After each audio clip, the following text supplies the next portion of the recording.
দেখছেন ধর্মযুদ্ধ 2024 অভিরুচির সঙ্গে। আর এই মুহূর্তে যে খবরের আপডেট আপনাদেরকে দেব, যে ভোট শুরুর আগেই কিন্তু মৃত্যু এক তৃণমূল নেতার। মহিষাদলের এই ঘটনা, মহিষাদলে এক তৃণমূল নেতা শেখ মইবুল, তার মৃত্যুর ঘটনা। বিজেপির বিরুদ্ধে অভিযোগ উঠছে, বিজেপি কর্মীদের সঙ্গে বচসা হাতাহাতি হয়েছিল এবং সেই সময়ই তার ওপর হামলা চালানো হয় এবং এই ঘটনার পরেই মৃত্যু হয় ওই তৃণমূল নেতার।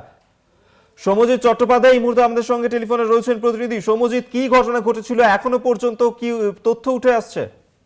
দেখো, এ পর্যন্ত যে তথ্যটা উঠে আসছে, মহিষাদলের বেতকুন্ডু এলাকার শেখ মইবুল গতকাল রাত্রেই কিন্তু তার হত্যা হয়েছে এবং সেই তাকে হত্যা করেছে বিজেপি, এমনটাই অভিযোগ করছে মহিষাদলের তৃণমূল বিধায়ক তিলক কুমার চক্রবর্তী।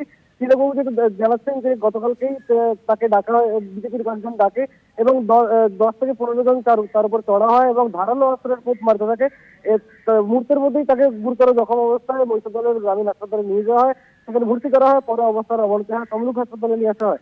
এখানে কিন্তু তার মৃত্যু ঘটেছে এবং এই যে তার মৃত্যু, এই পুরো দায় কিন্তু বিজেপির, এমনটাই দাবি করছেন মহিষাদলের বিধায়ক। এখনো পর্যন্ত পুলিশি তদন্তে কি তথ্য উঠে আসছে? পুলিশের তরফ থেকে কোনো পদক্ষেপ নেওয়া হয়েছে? একদমই রবি, যেটা আপডেট দিই তোমাকে, পুলিশ এখনই তাকে টোটাল 5 জনকে এখন অব্দি আটক করেছে, এইটুকু জানা যাচ্ছে পুলিশের তরফে। তাদেরকে জিজ্ঞাসাবাদ করা চলছে।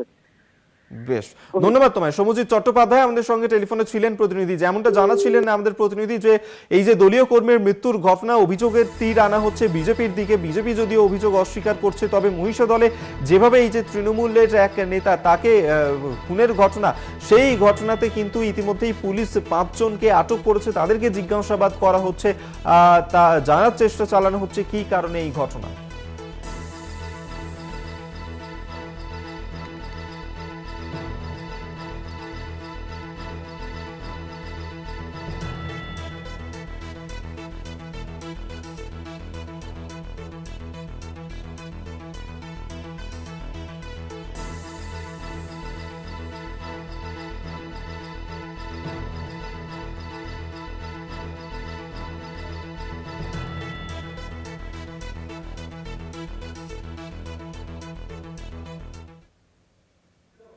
আর ষষ্ঠ দফা নির্বাচন শুরু হতে না হতেই অশান্তির ঘটনা। খণ্ডঘোষে সিপিএম এজেন্টকে বুথে বসতে বাধা দেওয়ার অভিযোগ উঠেছে।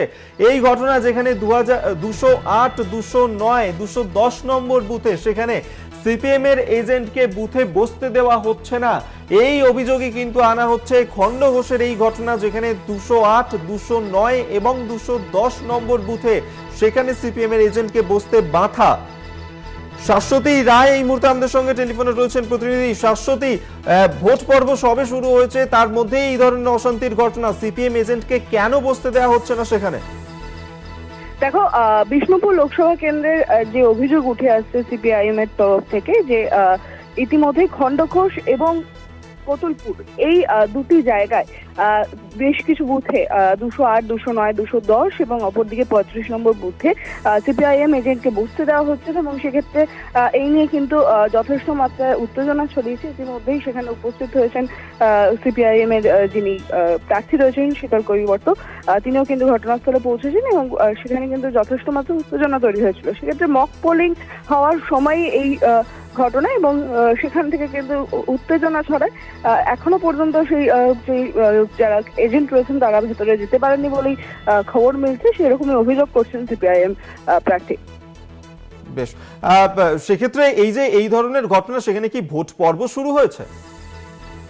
দেখো, ভোট পর্ব শুরু হয়েছে জাস্ট মিনিট 6 মতন হয়েছে। সেক্ষেত্রে উত্তেজনা এখনো রয়েছে বলেই জানা যাচ্ছে এবং যেরকমটা দাবি করছেন সিপিআইএম প্রার্থী, যে এজেন্টদেরকে ভেতরেই ঢুকতে দেওয়া হচ্ছে না এবং তিনি নিজে ঘটনাস্থলে গেছেন, কারণ যেহেতু ভোট প্রক্রিয়া শুরু হতে বেশ কিছুটা সময় তখনও বাকি ছিল, তিনি ঘটনাস্থলে গিয়ে কারা আটকাচ্ছে তাদেরকে? শাশ্বতী, কারা তাদেরকে ঢুকতে দিচ্ছে না? যে প্রক্রিয়া, সিআইএসএফ জওয়ানদের সঙ্গে কথা বলে তিনি সেই প্রক্রিয়া সম্পন্ন করার চেষ্টা করছেন বলেই জানা যাচ্ছে ইতিমধ্যে। বেশ, ধন্যবাদ তোমায়। শাশ্বতী রায় আমাদের সঙ্গে ছিলেন প্রতিনিধি। আপনাদেরকে জানিয়ে রাখবো, খণ্ডঘোষে সেখানে সিপিএম এর এজেন্টকে বুথে বসতে দেওয়া হচ্ছে না, এমনই কিন্তু অভিযোগ করা হচ্ছে। যেখানে 208, 209, 210 নম্বর বুথে এই অভিযোগ আনা হয়েছে, কতুলপুরেও একই অভিযোগ তোলা হচ্ছে সিপিএম এর তরফে এবং যেখানে সিপিএম এর এজেন্ট তাকে বসতে বাধা দেওয়া হচ্ছে। কতুলপুরের 35 নম্বর বুথেও সিপিএম এর এজেন্টকে বসতে বাধা দেওয়ার অভিযোগ আনা হচ্ছে সিপিএম এর তরফে।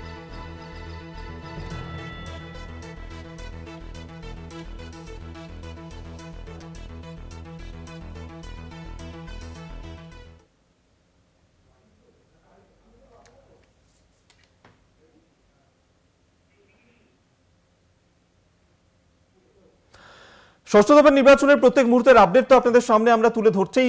এরপরে আপনার যে খবর দেব যে জঙ্গলমহলে সেখানে কিন্তু আজকে নির্বাচন, অর্থাৎ আদিবাসী অধ্যুষিত যে ঝাড়গ্রাম, সেই ঝাড়গ্রাম আসনে কিন্তু আজকের লোকসভা নির্বাচন রয়েছে। ষষ্ঠ দফা নির্বাচন সকাল 7টা থেকে ভোট গ্রহণ পর্ব শুরু হয়েছে। বিভিন্ন জায়গার ছবি তো দেখাচ্ছি, তবে বিশেষভাবে যদি আমরা এই ঝাড়গ্রামের দিকে নজর রাখি, যে ছবি আমরা দেখি যে এই ঝাড়গ্রাম যা আদিবাসী অধ্যুষিত এই ঝাড়গ্রাম, এবং সেখানে কিন্তু সিপিএম এর একসময় দখলে ছিল এবং 2009 পর্যন্ত সিপিএম এর দখলেও থাকলেও 2014 সালে সেখানে রাজনীতির পালাবদল ঘটে, তৃণমূল ক্ষমতায় আসে। তবে 5 বছরের মাথাতে ফের একবার রাজনৈতিক পালাবদলের ছবি আমরা সেখানে দেখি।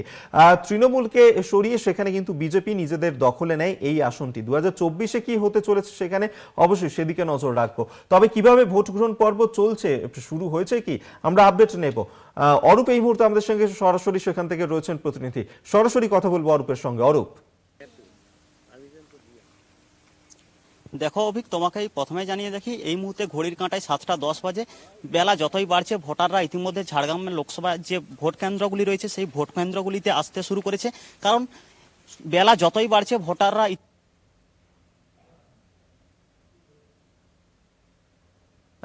অল্পের কাছে আসবো।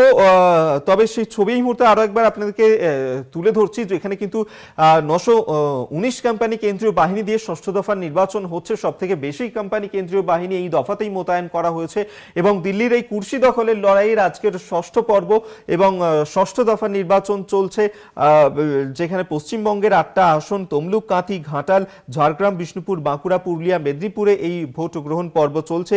ঝাড়গ্রামের দিকে আমরা এই মুহূর্তে নজর রেখেছি, যেখানে 2009 লোকসভা ভোট পর্যন্ত কিন্তু টানা 10 বার সেখানে জয়ের ধারা অব্যাহত রেখেছিল সিপিএম। জঙ্গলমহলের এই আসন অত্যন্ত গুরুত্বপূর্ণ একটি আসন, আদিবাসী অধ্যুষিত জঙ্গলমহলের এই আসন, সেখানে আজ নির্বাচন রয়েছে এবং 2014 সালে সেখানে যদিও রাজনৈতিক পালাবদলের ছবি আমরা দেখতে পাই, তৃণমূল জয়ী হয়েছিল, তবে 5 বছরের মাথাতে ফের একবার রাজনৈতিক পালাবদল ঘটায় ঝাড়গ্রাম এবং সেখানে জোড়াফুলকে হারিয়ে জয়ী হয়েছিলেন পদ্ম প্রতীকের প্রার্থী কুনার হেমব্রম এবং তার 2 বছরের মাথাতে যে বিধানসভা নির্বাচন, অর্থাৎ 2021-এর যে বিধানসভা নির্বাচন, সেখানে ঝাড়গ্রাম লোকসভার 7টা বিধানসভাতেই তৃণমূল প্রার্থী তিনি জয়ী হয়েছিলেন।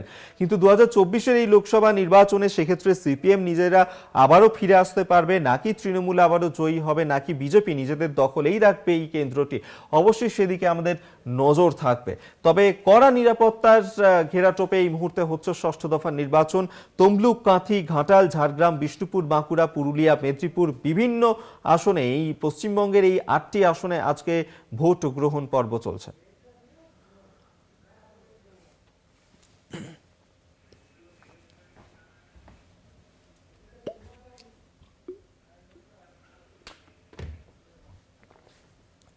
আপনাদেরকে জানিয়ে রাখবো যেখানে লোকসভা নির্বাচন চলছে, সকাল 7টা থেকে ভোট গ্রহণ পর্ব শুরু হয়েছে।